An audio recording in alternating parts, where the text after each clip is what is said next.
All right. Thank you for joining us, Private Lewis. If you would, just tell us a little bit about yourself and where you're from and just how old you are when you graduated, that sort of thing. Okay, so I am currently 20 years old. Um, my name is Fallon Lewis. I am a PFC in the United States Army. I graduated in 2018. I was born in Durant, Oklahoma, and grew up there till I was probably 14 or 15 years old. Um, and I graduated from an online school. Um, what Okay. else? And you did go through Durant Middle School, right? I did for a year. I went For there for a seventh year. I grade. went for my uh, seventh seventh grade. Seventh Yeah. grade year. And we'll try to make sure we maintain a good connection because currently you're serving and tell us where you're stationed right now serving. I am currently in South Korea, Camp Humphreys, which is a U.S. Army and a USFK base, which is United States. So we're a United States Army, but they're USFK, which is United States Forces Korea. So we are a joint base with South Korea. So we work with um, the ROK Army, which is Republic of Korea soldiers. There's U.S. Army, and we both work together to maintain like a good um, connection and relationship with Korea, so that if something were to happen, then You would all we work both come together. together and fight together. Interesting, interesting. Okay, so we're going to talk a little bit Yeah. about your career. We're doing career day for eighth graders in the county and just a little bit of career exploration for students who might be considering the military as a career. So if you could just tell us a little bit about what kind of education was required for you to join the Army. So I don't know how it is with other branches, but I know that for us, you just are required a high school education. That is a requirement, or a GED. They also take GEDs. But if you don't have one or you are needing to get one, I know that there are programs that the Army will assist you with, and even you can get your GED for free if you want through them to enlist. So it just requires just a high school diploma or a GED. Okay. So, and can you talk to us about the average salary starting out? Are all of the branches the same? And how would you move up in salary? And what other kind of benefits do you have? Okay, so for just a PV1, which is just a private, um, it starts at about, your monthly pay is about $638, which it seems like it's not a lot, but at the same time, you don't have to worry about housing. Um, you don't have to worry about food, um, medical care, all of your all that money, the $683 and this is like every 2 weeks. So you're making about 1,200 roughly every month. Okay. And which should only last you maybe 6 months. As long as you do what you're supposed to be doing, you will rank for PV2, which then you will make about $783. You make about 100 every time you progress till you get to some higher ranks. But most of your expenses are covered. So actually, all of your expenses are covered. You don't have to pay for medical care. You don't have to pay for housing. You don't have to pay for food. So all you really have to worry about is, if you are stationed in the States, would be gas, your car, um, a phone bill, and that's basically it. So There's nothing basically, all of your money really is you have to worry disposable about. income for you. And then all the rest of the money can you're at liberty to spend bills to that way pay. the way that you want. Yeah. Okay, so we've talked to two other people in Right. the military, and they've kind of talked to us about their training and stuff. What I would like to talk to you about is, because it's different with you, you're a female in the military, and that is not usual. I want to say maybe 1% of the United States population, females have been in the military. I think that's the statistic. So tell me what it's like for you. What has been your experience as a female in the Army?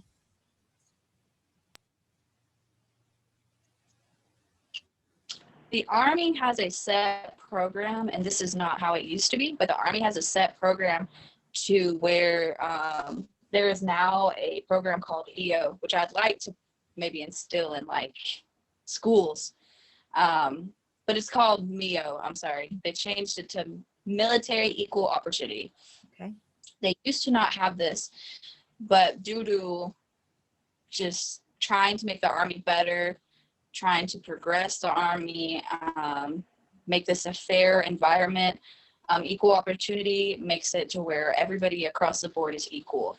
When we do combatives, females are, there is no gender. Combatives is like wrestling, and they teach you that in basic training.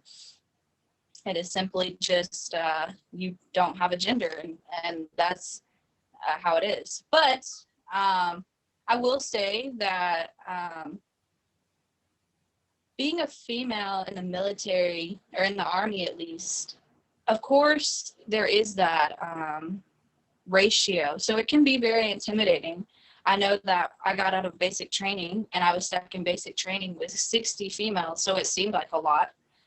But the ratio of 300 males to 60 females is not in comparison at all. But when you get out into the actual Army, the regular Army, there's not that many females. I might see 3 in my chow hall or my DFAC, which is where I eat. There's not that many females, and it can be intimidating, but ultimately we have all done the same thing. If you made it to this point, you've done what a male could do. So there is nothing that anybody has to prove to anybody. And every female is in every different MOS. So you'll see infantry females, and kudos to them, because I couldn't do it, but they did it. So you see Rangers. There's nothing that stops anybody from in the military. Although there is, you will see the military is progressing and the Army is doing things now, which as I think a lot of people have seen, with hair regulations and nail regulations, there's new regulations that have come out, or policies or rules that are like in the Army that have come out that are new for females, that will help us maybe feel more confident, or just help in general with our health, which is great because that's what they needed. And those are just regulations that have to be put out and redone, because this is a different age and they're starting to see things and open their eyes to new ideas. So. And I know it used to be, and it still is, a male dominated field, but what you're saying is there aren't necessarily girl jobs and boy jobs in the Army. You had the exact same training as every other soldier has had. Is that correct? Yeah. Yes. And then tell us about tell us a little bit about the job that you have and what training you went through to have the particular job that you have now, the CBRN specialist. Okay, so so I actually, so I'm CBRN. It's very small. It's a very, very small corps. They have like different corps. So they'll have like the engineer corps, the infantry corps. They have different corps in the Army, at least. And I'm a part of the chemical corps, which is very small. It's very small in the Army. But so I don't know if they would hear it in history right now. Maybe they will. Maybe after they see this, maybe their history teachers will go over it with them. So the Geneva Convention is actually what's supposed to help regulate nuclear, chemical, biological, radiological warfare.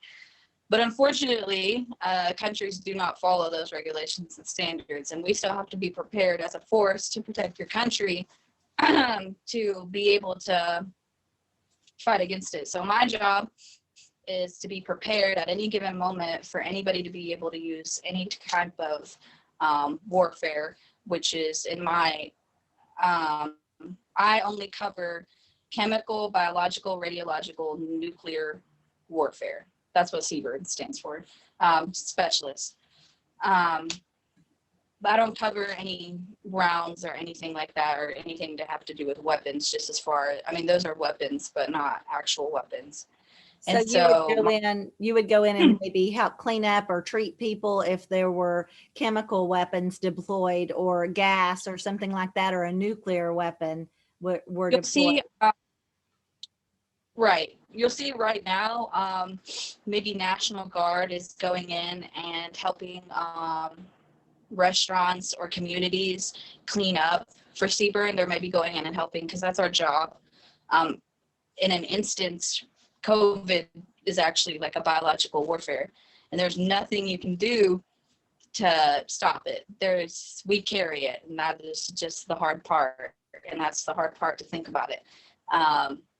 But it's our job to help prevent it as much as possible, whether that be wear our mask or use like sanitizer at all times, wipe down everything. It's just our job to do what we can. If it got worse, of course, there would be things that we would have to go out and actually place and help treat people. Right. So that sounds like an interesting and also, kind of a scary job, but probably really good training involved in that. For the last part of it, if you could talk to us a little bit, talk to eighth graders a little bit about anything you would have done differently to train for your time in the Army, and then some other things that are not necessarily the skills you use to do your job that the Army taught you, but maybe skills that are just life skills. We call them soft skills that a person would need in order to be in the Army, things like punctuality and following orders and that sort of thing. So, okay. Where do you want me to start? Let's start with anything you would have done differently to train. I know, or you can just talk about what you did do before you left for the Army. I know you did a lot of physical training before you left for the Army.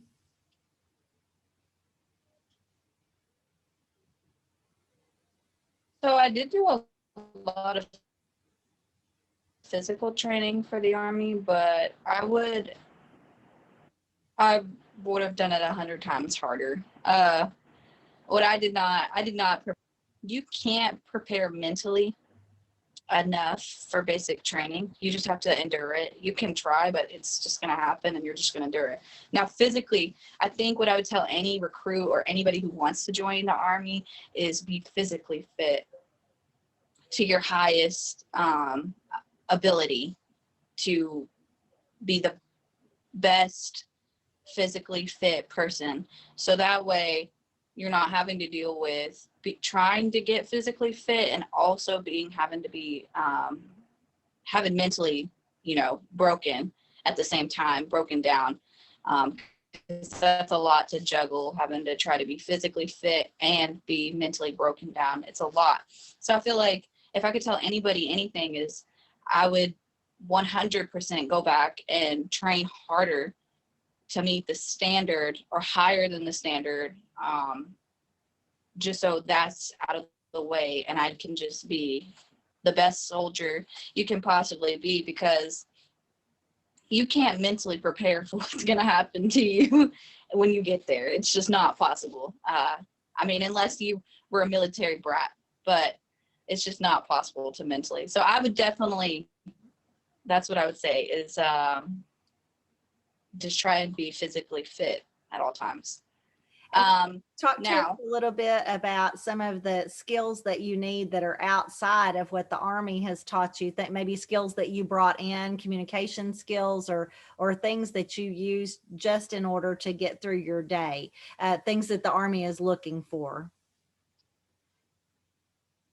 So they're looking for different things, but they're really looking for you to just listen. So every time a teacher is talking and they're saying listen because they're trying to give instruction, so they want you to listen. Whether you like it or not, in Army basic training, you will listen. There is nothing you can say or do. You will listen and you will execute and you will do properly. But that the Army breaks you down so that they can rebuild you up to be this disciplined soldier. And a lot of it, may be easier. So for some people, it's easy to just listen and do. I saw people struggle throughout my basic training because they just didn't want to. Your everyday life. So for you being eighth graders, just listening to your teacher is a skill that the Army wants you to have, or getting up and being on time to school at 7:45. I know I'm supposed to be in the school, not 8 is late. So if you are on time, that is late. So you want to be 10 minutes prior to everything, because that's the biggest thing. They say the Army is easy: right place, right time, right uniform. So if I have on the correct dress code, it's very basic. I'm there on time and I know where to be at. So what that means in my first period class, which is English, and as long as you have it all made, it's very easy. The Army is very easy. But a lot of it just comes from everyday skills that people do not have. It takes time to, build those, but it can be done. I've seen it be done, and people, and to this day, as such as like they look for minor things. So small things are big things, everything, and they'll say that, they tell you that all the time in school. The words that come out of your mouth are small but big. Mm-hmm. So whether that means I place my shoes all in a line, they look for those things. They want you to be, tedious and look for small things, because ultimately small things in war or in Afghanistan, for a mission, can ultimately cause a whole emergency at one point. So following, paying attention to detail, doing everything they ask you to do in the way that they ask you to do it. Yeah. Can you think of anything else, any other advice you would want to give an eighth grade student? It seems like just a blink of an eye ago that you were in eighth grade, and I know that went very quickly. Any advice you would, if you were to sit down and have lunch with these eighth grade students, what might you share with them? I'd share a lot. I don't know if I should. I would share a lot.